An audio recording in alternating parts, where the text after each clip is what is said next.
J'ai beaucoup entendu dire que l'économie allemande est en difficulté, et j'ai aussi présenté ce genre de contenu.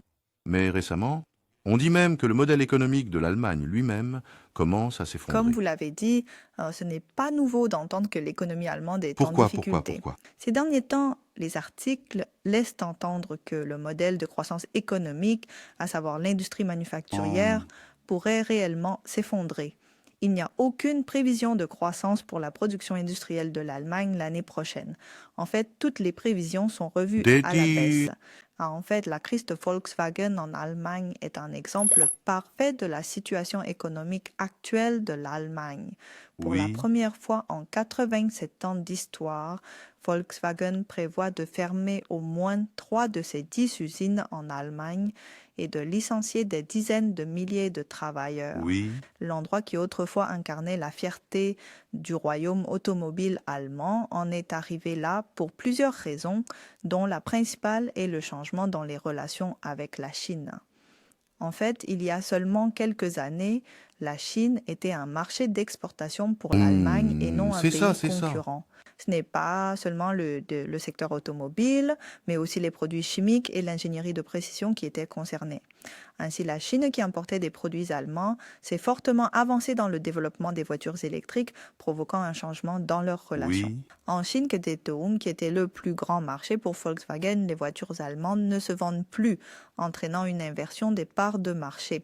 L'industrie automobile allemande reste attachée à ses traditions, ce qui a retardé sa transition vers les voitures électriques. Pendant que tout le monde était en plein boom de la transition électrique, ce que BMW avait dit à l'époque, c'était bon, non, les moteurs à combustion continueront à exister. Les voitures à moteur à combustion dureront plus longtemps. Donc, ils ont obstinément décidé de développer de nouveaux moteurs et ensuite ils ont commencé à être dépassés. Les gens disent qu'en longtemps que cela est dû à un manque d'innovation. Ils soulignent également l'augmentation des coûts énergétiques et salariaux. Quand la production des usines allemandes n'est pas suffisante et les coûts sont élevés par rapport aux concurrents. Comme les voitures ne se vendent pas, l'entreprise rencontre des difficultés. D'accord. Mais l'économie allemande est dans une situation similaire à celle de Volkswagen que je viens de mentionner. Le manque d'innovation, l'augmentation des coûts de l'énergie et de la main-d'œuvre, ainsi que les changements dans les relations avec la Chine sont considérés comme les principales causes de la crise. Je vais essayer de détailler ces points Il y a aujourd'hui. plusieurs facteurs. Mais ce que je devine facilement en premier, c'est que les coûts de l'énergie ont augmenté. Cela est dû à la guerre en Ukraine, n'est-ce pas? Oui, c'est exact. Il y a 2 ans, il y a eu une crise énergétique en Europe déclenchée par la guerre entre la Russie Oui. et l'Ukraine. La Russie a décidé de couper l'approvisionnement en gaz naturel en réponse aux sanctions européennes. À ce moment-là, l'Allemagne a réagi aussi en disant d'accord, nous non plus ne dépendrons pas de vous. C'est ce qu'ils ont dit. Et le problème, c'est qu'à cette époque, l'Allemagne a fermé les 3 dernières centrales nucléaires. Oui. Nous avons voulu profiter de cette période pour introduire les énergies renouvelables Au comme un contraire. tremplin d'accélération. Mais cela a conduit à une augmentation immédiate des coûts énergétiques. L'Allemagne, comme nous, est très axée sur l'industrie manufacturière et compte de nombreux secteurs énergivores comme l'automobile ou la chimie. Alors que les coûts de l'énergie augmentent, il devient impossible de maintenir des usines rentables en Allemagne.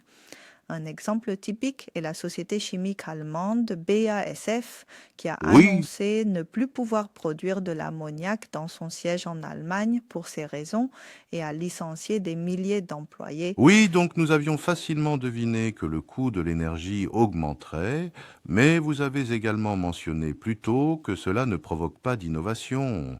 Qu'est-ce que cela signifie? C'est l'un des principaux facteurs de cette absence d'innovation. La dernière fois que l'Allemagne a vu Oui. un grand start-up réussir, c'était en 1972. Oui. Le dernier 1972? start-up réussi a été fondé en Oui. 1972. Depuis, aucun autre start-up réussi n'a émergé. Pourtant, l'Allemagne a une population plus de 60 fois supérieure à celle de l'Estonie, mais elle ne compte que 15 fois plus d'entreprises licornes que l'Estonie. Autrement dit, cela signifie qu'il y a beaucoup d'entreprises anciennes en Allemagne. En Des... Allemagne, les petites et moyennes entreprises, appelées Mittelstand, représentent presque 99% des entreprises allemandes. Oui. Près de 60% des emplois en Allemagne sont fournis par ces entreprises. Seuls environ 32% des exportations totales de l'Allemagne proviennent des grandes entreprises, le reste étant lié aux machines, pièces d'automobile. Ce sont les petites et moyennes entreprises de chimie et d'équipements électriques qui en occupent cette part. Elles se concentrent sur le long terme sans se précipiter ni viser des résultats immédiats. Elles ont ainsi Le construit roi. une économie solide et axée sur l'industrie manufacturière. C'est justement grâce à cette structure économique centrée sur le Mittelstand. Cependant, le problème est que l'économie mondiale évolue très rapidement. Oui. Avec le temps, il s'avère qu'il continuait à être dépassé. Je suis désolé, mais ce De sont un mot qui se plus, répète en en se français. maintenant longtemps, des relations amicales se sont établies entre les entreprises, les banques et les politiciens, ce qui a entraîné une résistance des privilèges à la réforme. Quand on pense simplement à une entreprise centenaire, quelles idées nous viennent généralement à Une l'esprit? entreprise très stable et bien établie dans ce domaine. On peut penser que cette entreprise a été très bien gérée Waouh! et qu'elle a énormément grandi, Ouf! mais en réalité, ce n'est pas le cas.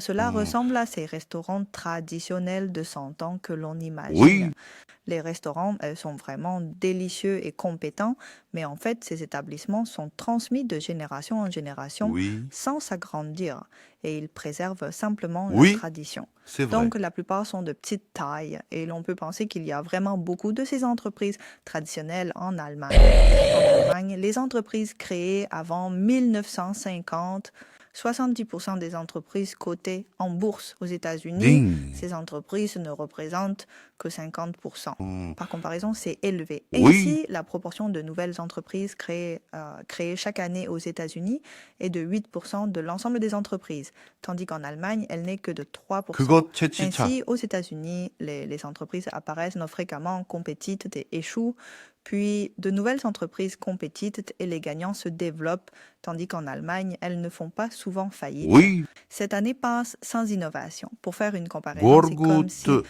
au lieu d'avoir l'innovation Oui. d'un iPhone, on continuait à maintenir des téléphones classiques solides.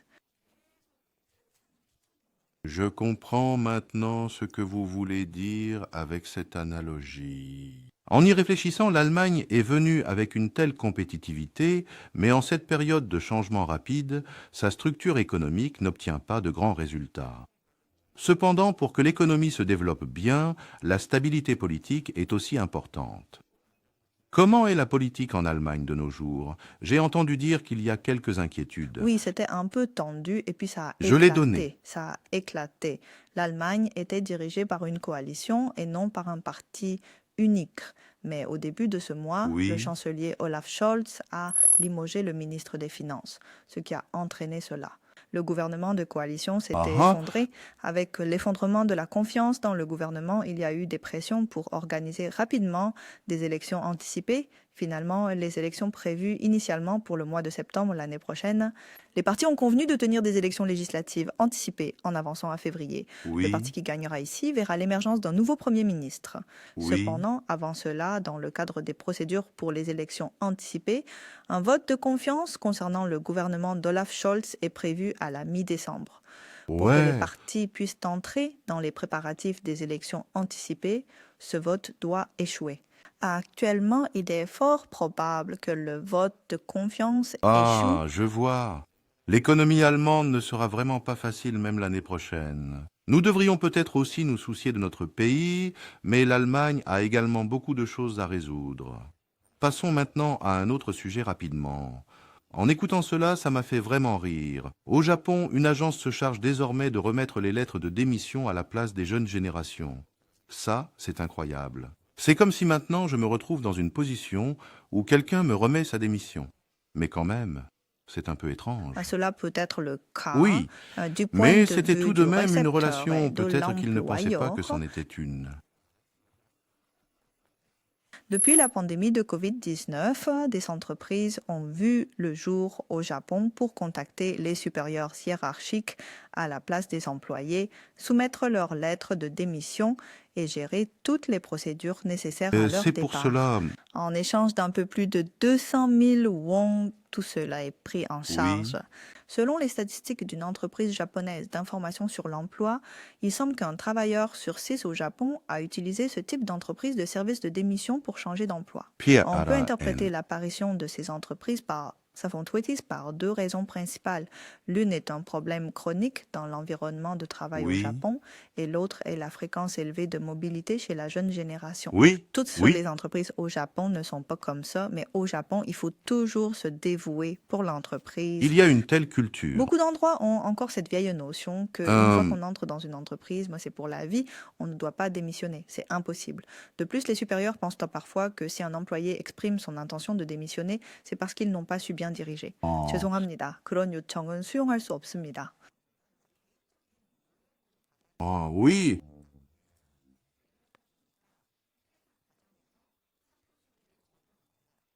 Ou bien ils disent qu'on l'aidera si on trouve soi-même un remplaçant, exerçant ainsi Oui. une certaine Oui. pression. Oui.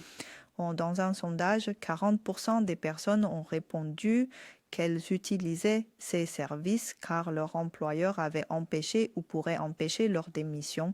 Il paraît Oui. que oui, les 30% restants disent qu'ils ne peuvent pas exprimer leur intention de démissionner à cause de l'environnement de travail. Et 25% ont répondu qu'ils utilisaient ce service par crainte d'une mauvaise réaction de l'entreprise.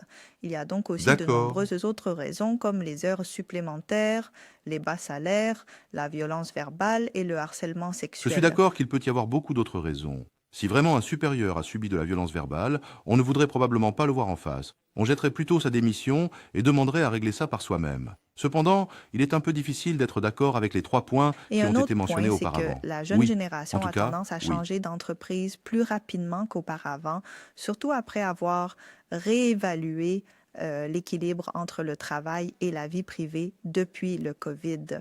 L'attitude envers le travail a beaucoup changé au Japon. Ronronnement. Selon le ministère du Travail japonais, 30% des diplômés universitaires quittent leur emploi dans les 3 ans. Ils seront Oui. probablement embauchés sous contrat à court terme. Il arrive que des personnes candidates, réalisant que cela ne leur convient pas, démissionnent après un mois et utilisent ce type de service, ce qui était autrefois inimaginable. Si nous devons ajouter un point, Oui. cela peut être une caractéristique des Japonais. Dans une interview du représentant d'une agence de démission parue dans les médias japonais, il a expliqué que les Japonais n'ont pas reçu une éducation qui les encourage à débattre et à exprimer leurs opinions. En tant pas tant, on a expliqué qu'il y a un facteur culturel, car sans formation pour débattre et exprimer leurs opinions, le processus de remise de leur démission et de départ est perçu comme un stress relativement important. Et ils ont tendance à ne pas Oui. bien Oui. exprimer ce qu'ils n'ont pas envie d'entendre Désolé, et avec désolé. des hésitations comme « Ah, cela peut causer des Oui. inconvénients. Ils n'aiment Je pas pense ça. que c'est ce dont il s'agit. » En y réfléchissant, je comprends que, compte tenu de cette tendance, il peut être difficile de refuser si un supérieur insiste pour rester plus longtemps. Je ne comprends pas complètement, mais cela pourrait être le cas. D'accord. Merci de nous avoir bien tenus informés de la situation mondiale aujourd'hui. C'était Ajin Oh. Merci. Merci beaucoup.